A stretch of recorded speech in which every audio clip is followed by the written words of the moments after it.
Las copas de vino tintineaban en un tono cristalino que parecía ensayado.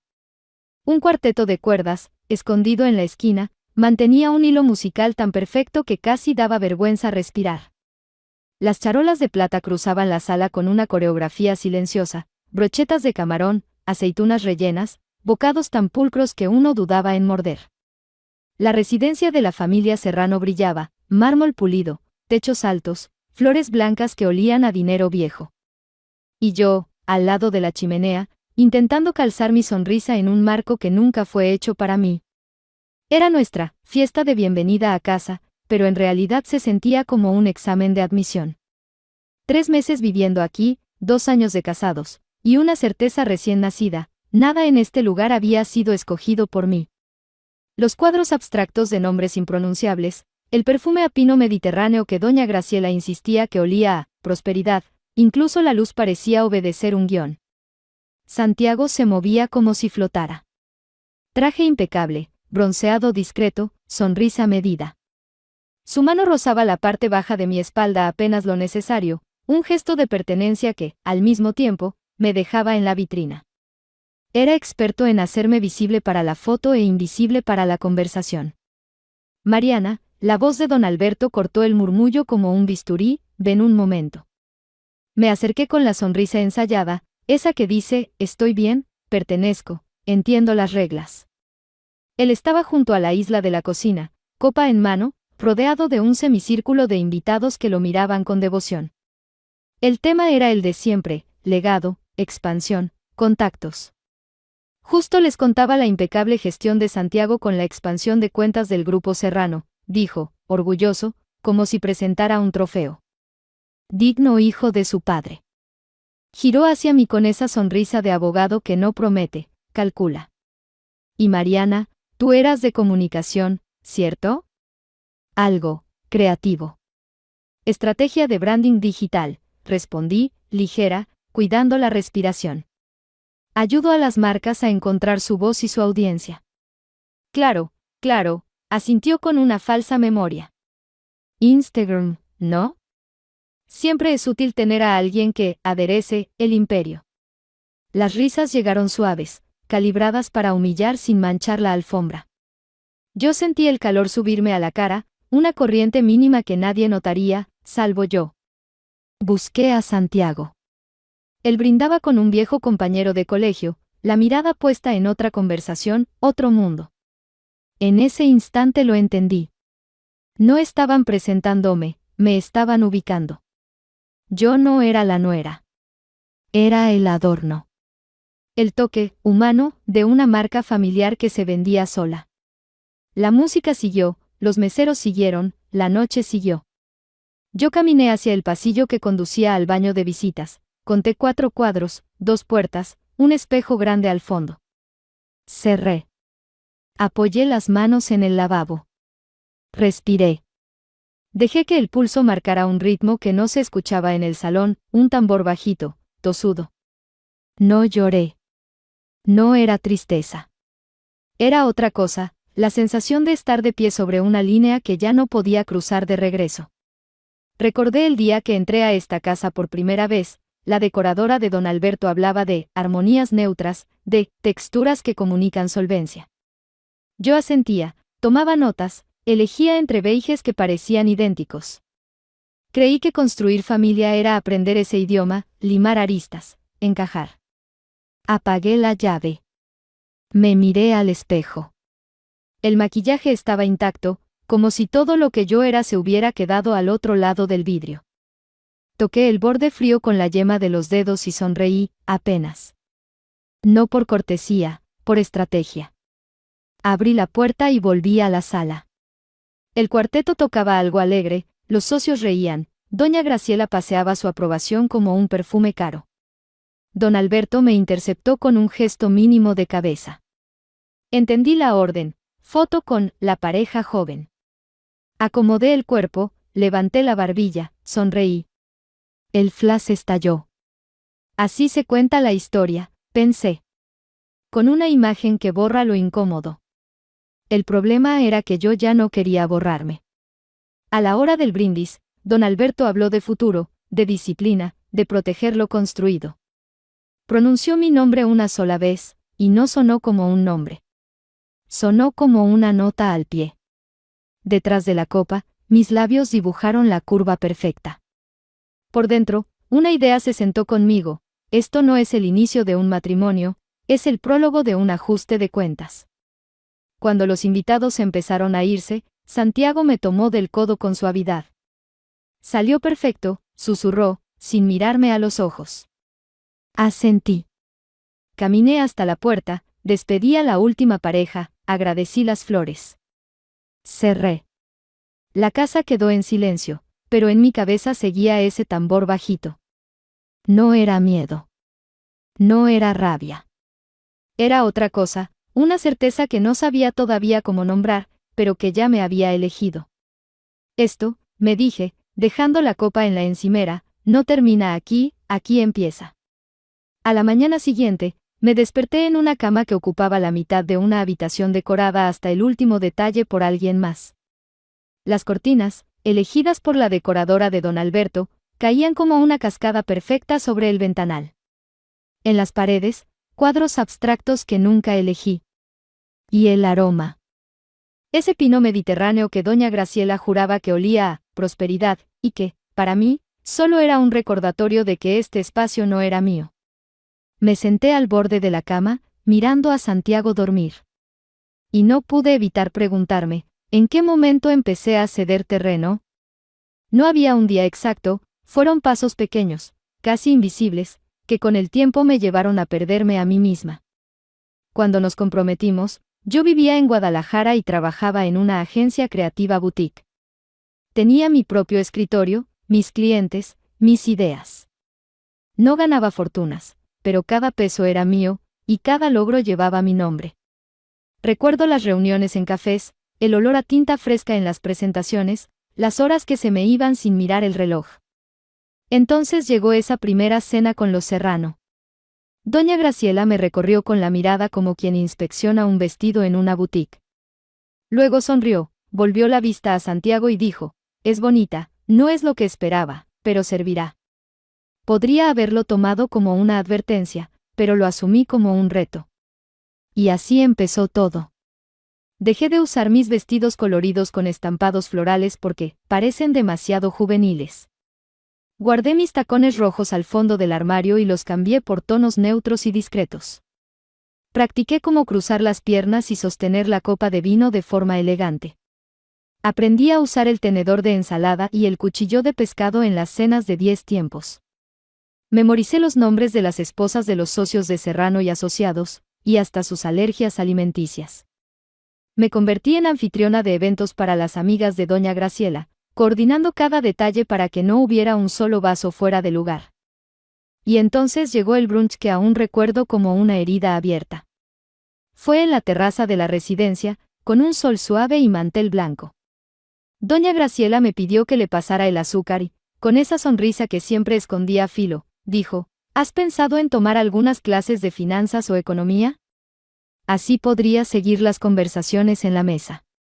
Santiago soltó una carcajada corta, como si fuera un chiste encantador. Yo sonreí también, con esa sonrisa que aprendí a usar como escudo, y apreté la cuchara para no apretar la garganta. No era la primera vez que minimizaban mi valor.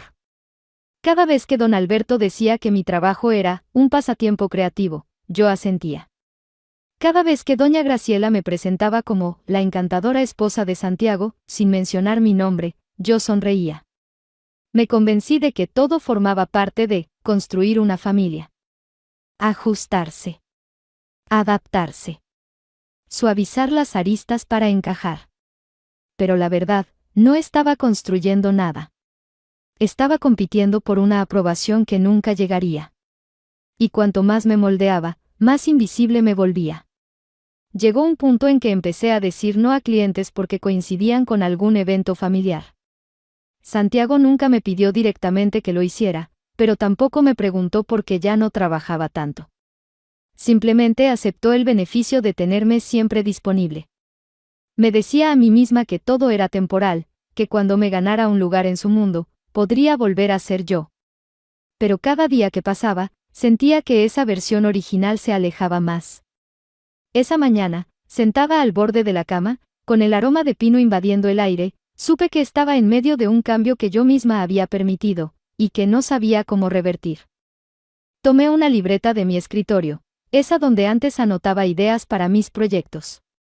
La abrí, y estaba en blanco desde hacía meses. Pasé los dedos por las páginas, como si pudiera encontrar rastros de la mujer que alguna vez fui. Pero no había nada. Solo silencio. Cerré la libreta, me puse de pie y abrí el armario. Ropa neutra. Zapatos discretos. Ninguna huella de mí. Y por primera vez, la idea me golpeó con claridad. Quizá no estaba perdiendo mi lugar en la familia Serrano, quizá nunca lo tuve. La invitación llegó en una tarjeta de cartulina gruesa, con letras doradas, cena privada en honor a un socio internacional de Serrano y Asociados. Santiago dejó la tarjeta sobre la mesa como si fuera una orden. Es importante, dijo. Mejor usa algo elegante, sobrio. No era la primera vez que me sugería qué ponerme. Esa noche elegí un vestido negro simple, con un collar discreto. Llegamos al restaurante, uno de esos donde el menú no tiene precios y los meseros se mueven como sombras. La mesa estaba llena de hombres trajeados, todos hablando de contratos, inversiones y política. Apenas me senté, un socio de don Alberto me preguntó algo sobre mi trabajo. Abrí la boca para responder, pero doña Graciela se adelantó con una sonrisa impecable. Estos son temas de hombres, querida. Mejor disfruta la cena. El murmullo de la conversación siguió como si nada. Nadie se incomodó. Nadie notó la bofetada invisible que acababa de recibir. Santiago ni siquiera levantó la vista, le estaba ocupado comentando algo sobre un acuerdo inmobiliario. Me quedé con la copa de vino en la mano, escuchando sus voces mezclarse en un idioma que, aparentemente, yo no tenía permitido hablar. Cada tanto, alguno me dirigía una sonrisa cortés, la misma que uno le da a una obra colgada en la pared, bonita, pero muda. Cuando llegó el postre, mi estómago estaba tan cerrado que apenas probé una cucharada. El resto de la cena fue un ejercicio de autocontrol, de mantener la postura y la sonrisa mientras por dentro sentía que me borraban de la escena. Al volver a casa, Santiago entró directo al vestidor. Yo me quedé en el baño, apoyada contra la puerta.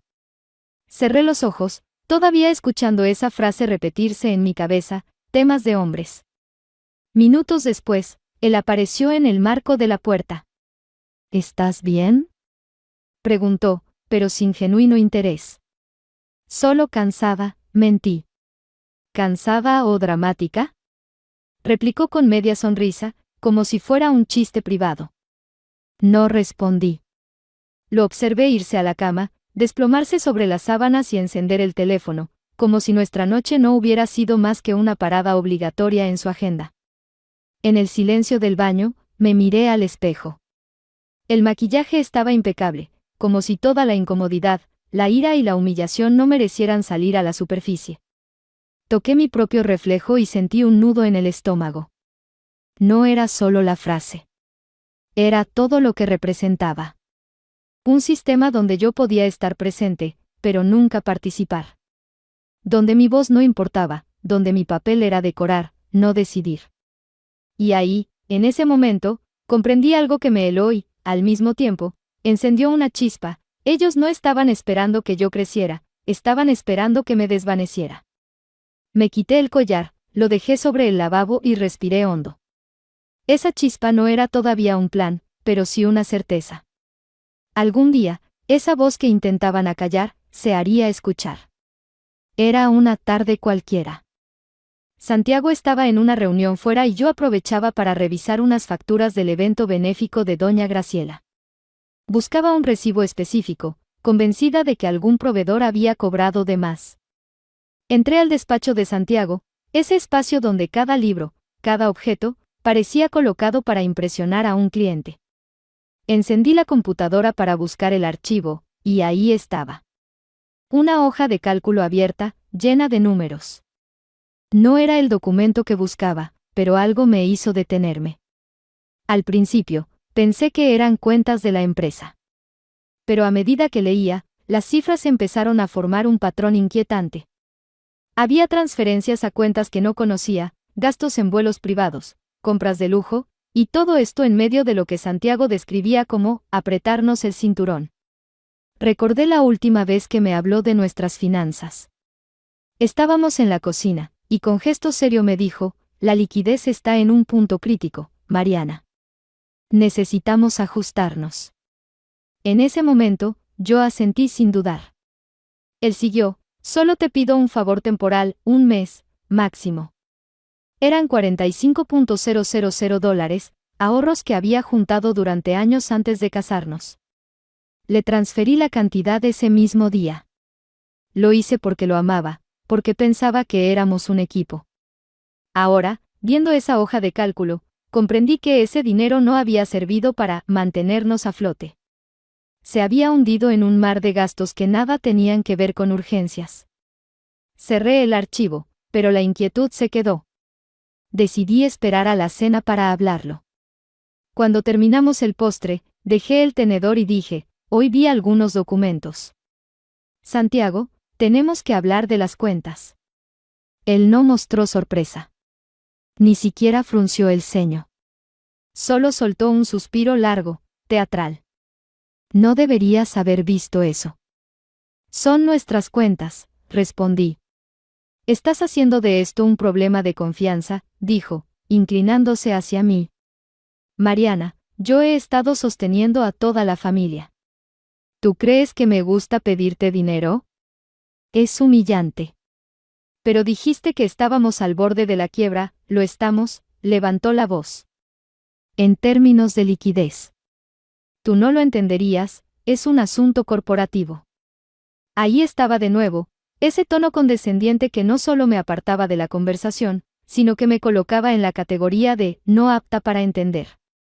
No insistí. Pero esa noche, mientras él dormía, yo permanecí despierta mirando el techo, escuchando el eco de sus palabras mezclado con el recuerdo de esas transferencias. 2 días después, mientras preparaba café, escuché su voz desde el despacho. La puerta estaba entreabierta. No quería escuchar, pero las palabras me llegaron claras, está empezando a sospechar. Sí, ya sé. La mantendré ocupada. Mi corazón dio un salto. Mantenerme ocupada, como si fuera una niña que podía distraerse con flores o un día de spa. No dije nada. Esperé a que viajara a Cancún para un congreso. En cuanto su vuelo despegó, llamé a una asesora financiera independiente, alguien fuera del alcance de lo Serrano.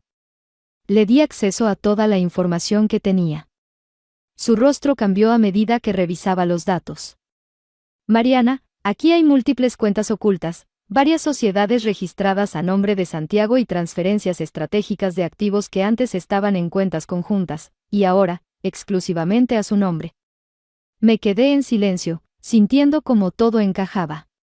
No era estrés financiero. Era una estrategia. Una operación lenta y precisa para dejarme fuera. Colgué y me quedé mirando la pantalla apagada del teléfono. Mi reflejo me devolvió una expresión que no había visto en años. No era miedo, era determinación. No dormí bien después de hablar con la asesora financiera. La frase, "te están dejando fuera", me taladraba la cabeza. A la mañana siguiente, llamé a una antigua compañera de universidad que ahora trabajaba en derecho corporativo. No necesité contarle toda la historia, y con pocas palabras entendió la urgencia. Voy a ponerte en contacto con alguien de confianza, me dijo. Su nombre es Carla Méndez. Esa misma tarde, estaba cruzando la puerta de una oficina pequeña en el centro de la Ciudad de México. No había placas doradas ni muebles ostentosos, solo estanterías llenas de libros, luz natural y un escritorio impecable. Carla se levantó para saludarme. Su apretón de manos fue firme, y sus ojos, serenos pero penetrantes. Cuéntame todo, pidió. Durante más de 1 hora, le relaté desde la primera vez que noté algo extraño hasta el informe de la asesora. Carla no interrumpió, solo tomaba notas rápidas, como si ya estuviera trazando un mapa mental. Cuando terminé, dejó la pluma sobre el escritorio. Mariana, esto no es una coincidencia. Lo que describes es una estrategia coordinada y deliberada. He visto casos así, hombres que, con asesoría previa, comienzan a mover activos y registrar propiedades para excluir a sus esposas antes de pedir el divorcio. Sentí un escalofrío. ¿Y don Alberto? Pregunté. Carla asintió. Por lo que mencionas, parece que él también está involucrado. Dime, ¿ha hablado alguna vez de cambios en el fideicomiso familiar? Mi mente regresó a una conversación de hace apenas una semana. Santiago, mientras revisaba unos papeles, comentó: papá está actualizando el testamento, nada importante, solo papeleo. En ese momento no le di importancia. Ahora, la frase adquiría otro peso. Si no estás incluida en ese fideicomiso, continuó Carla, y tus activos ya han sido transferidos fuera de las cuentas conjuntas, no solo te están marginando, te están borrando. Me quedé en silencio, procesando esas palabras. No era solo perder dinero o propiedades. Era perder el derecho a existir en su historia. ¿Qué puedo hacer?, pregunté finalmente. Carla se inclinó hacia mí. Reunir pruebas. Todo. Correos, documentos, registros bancarios, testimonios. Y necesitamos hacerlo antes de que ellos cierren más puertas. Salí de esa oficina con las piernas tensas, pero con una claridad que no había sentido en semanas. Todo lo que me había parecido desconectado, las miradas condescendientes, la indiferencia de Santiago, las cenas donde yo no existía, ahora formaba parte de un plan mayor. Y entonces, como si el destino quisiera confirmarlo, recibí una llamada de doña Graciela esa misma noche. Su voz sonaba dulce, casi afectuosa. Queremos invitarte a una cena familiar íntima. Solo nosotros, para conversar sobre algunos cambios importantes. Acepté sin preguntar. Elegí un vestido neutro, recogí mi cabello en un moño bajo y fui con la mejor máscara de calma que tenía. La mesa estaba impecable, el pato asado desprendía un aroma tentador, pero el aire tenía un matiz distinto. Algo más denso. Don Alberto tomó la palabra con su tono pausado y calculador. El fideicomiso Serrano será reestructurado. Santiago asumirá el control de ciertos activos, y en concordancia con los intereses familiares, todos los derechos conyugales permanecerán condicionados hasta nueva revisión. Traducido, yo quedaba fuera. Sin voto, sin parte, sin siquiera una mención. Miré a Santiago. Ni siquiera intentó encontrar mis ojos. Don Alberto, en cambio, me sostuvo la mirada con una media sonrisa. ¿Entiendes, verdad, Mariana?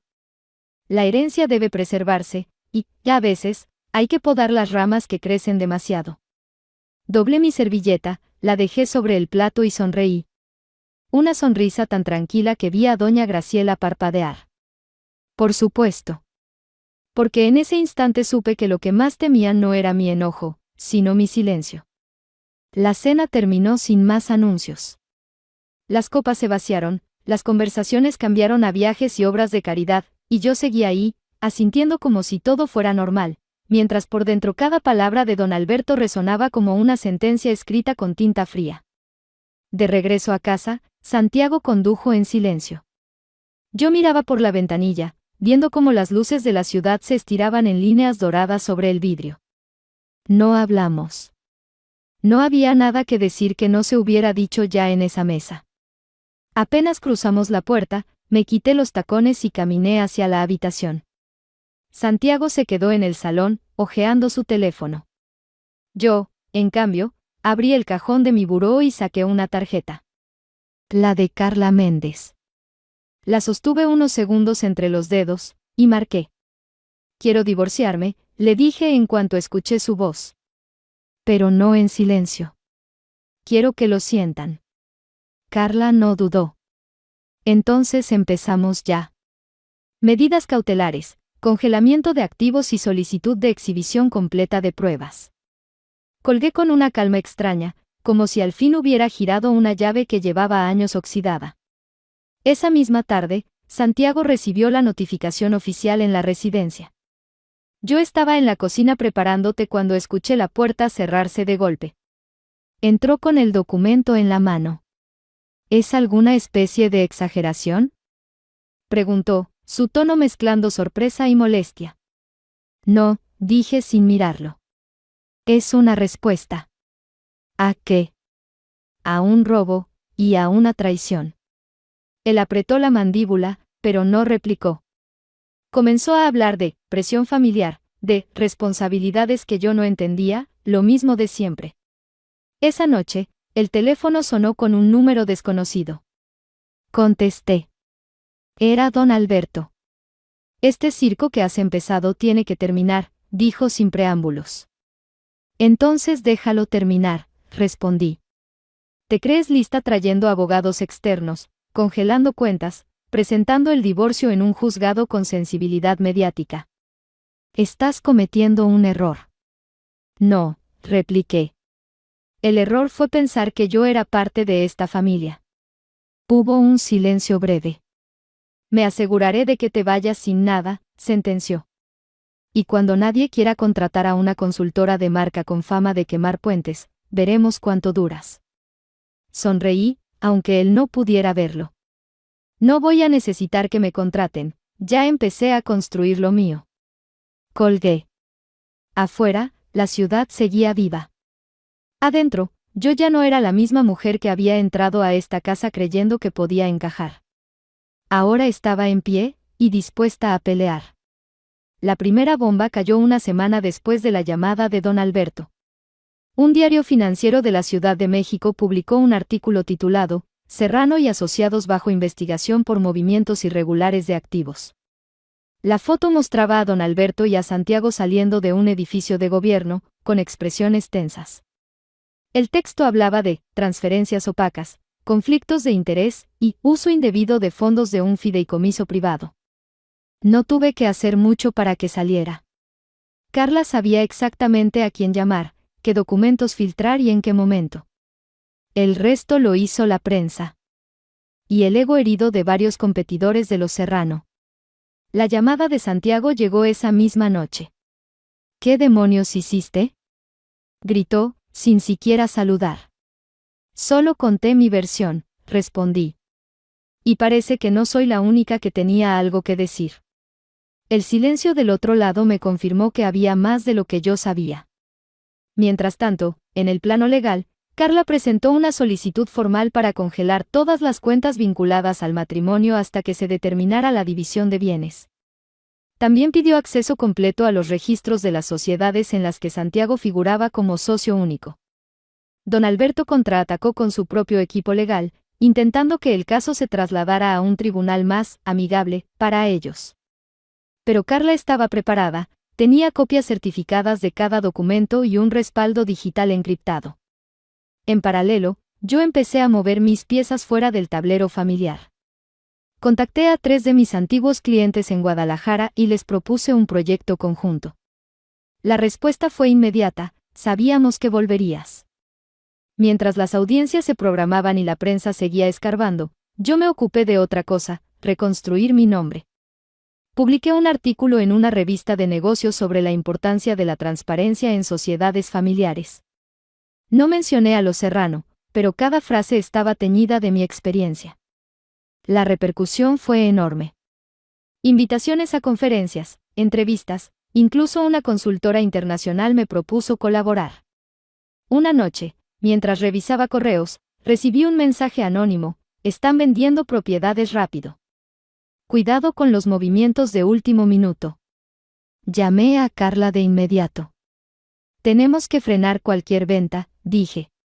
Ya lo preví, respondió. Mañana presentamos una medida urgente. Al día siguiente, un juez emitió la orden: ningún bien registrado a nombre de Santiago o de nuestras sociedades podía venderse o transferirse sin mi autorización. La noticia llegó a los Serrano como un disparo. Doña Graciela me llamó directamente, su tono cargado de veneno. Mariana, si piensas que vas a destruirnos, recuerda que nosotros tenemos más recursos, más contactos y más tiempo. Respiré hondo antes de responder. Tal vez, pero yo tengo algo que ustedes no, la verdad. Colgué y me quedé mirando la pantalla apagada del teléfono. La guerra ya no era solo por dinero o propiedades, era por mi voz, por mi derecho a existir fuera de la sombra de los Serrano. La audiencia final estaba programada para un lunes lluvioso. Carla y yo llegamos temprano, con carpetas perfectamente ordenadas y un plan que habíamos pulido hasta el último detalle. Los Serrano ya estaban ahí, don Alberto con su traje impecable, Santiago evitando mi mirada y doña Graciela con ese gesto de superioridad que ni una tormenta podría borrar. El juez inició la sesión con tono firme. Se revisaron pruebas, se escucharon testimonios, y entonces Carla pidió la palabra. Su señoría, presentamos como evidencia complementaria un registro notarial obtenido la semana pasada, que demuestra que el señor Santiago Serrano intentó transferir 3 propiedades a una sociedad fantasma menos de 48 horas después de recibir la orden de congelamiento de bienes. El murmullo en la sala fue inmediato. Santiago se removió en su asiento, y don Alberto apretó los labios. El juez hojeó los documentos y levantó la vista. Esto cambia la valoración del caso. Las propiedades serán adjudicadas de forma preventiva a la señora Mariana López hasta que se resuelva el fondo del litigio. Era la primera vez que veía a doña Graciela perder la compostura. Pero no era todo. Carla me miró y asintió. Yo saqué un sobre y lo entregué al secretario del juzgado. Dentro había copias certificadas de correos electrónicos entre don Alberto y un intermediario, discutiendo cómo optimizar la exclusión de mi nombre del fideicomiso, y cómo presionar a Santiago para que acelerara el divorcio antes de que yo notara los movimientos. La lectura de esos correos dejó a la sala en un silencio helado. El juez ordenó investigar posibles delitos de fraude y manipulación de documentos. Cuando salimos del tribunal, la prensa estaba esperando. No di declaraciones extensas, solo una frase: la justicia no siempre es rápida, pero cuando llega, llega con todo. En los días siguientes, las portadas cambiaron de tono. Ya no hablaban de la esposa que demandó a los Serrano, sino de la empresaria que destapó un esquema de ocultamiento de bienes. Recibí decenas de mensajes de mujeres que habían pasado por historias similares, agradeciéndome por no callar. Santiago intentó llamarme una vez más. Esta vez contesté. Solo quería decir, empezó, pero lo interrumpí. No necesitas decir nada. Ya lo dijiste todo con tus actos. Colgué. Y fue como cerrar una puerta que nunca más volvería a abrir. Semanas después, firmé el acuerdo final. Recuperé mis ahorros, obtuve la mitad de las propiedades, lo más importante, la libertad legal y personal para empezar de nuevo. La primera mañana en mi nuevo departamento, con vista a un parque lleno de jacarandas, preparé café y encendí mi computadora. Tenía un contrato listo para firmar con una empresa internacional. Trabajo propio, sin apellidos que me pesaran, sin sombras detrás. Miré por la ventana, escuchando el bullicio de la ciudad. Y entendí que no se trataba solo de ganar una guerra legal, sino de recuperar mi voz, mi espacio y mi nombre. Porque, al final, ellos tenían dinero, contactos y poder, pero yo tenía algo que no podían comprar ni arrebatar: la certeza de que sobreviví, y gané.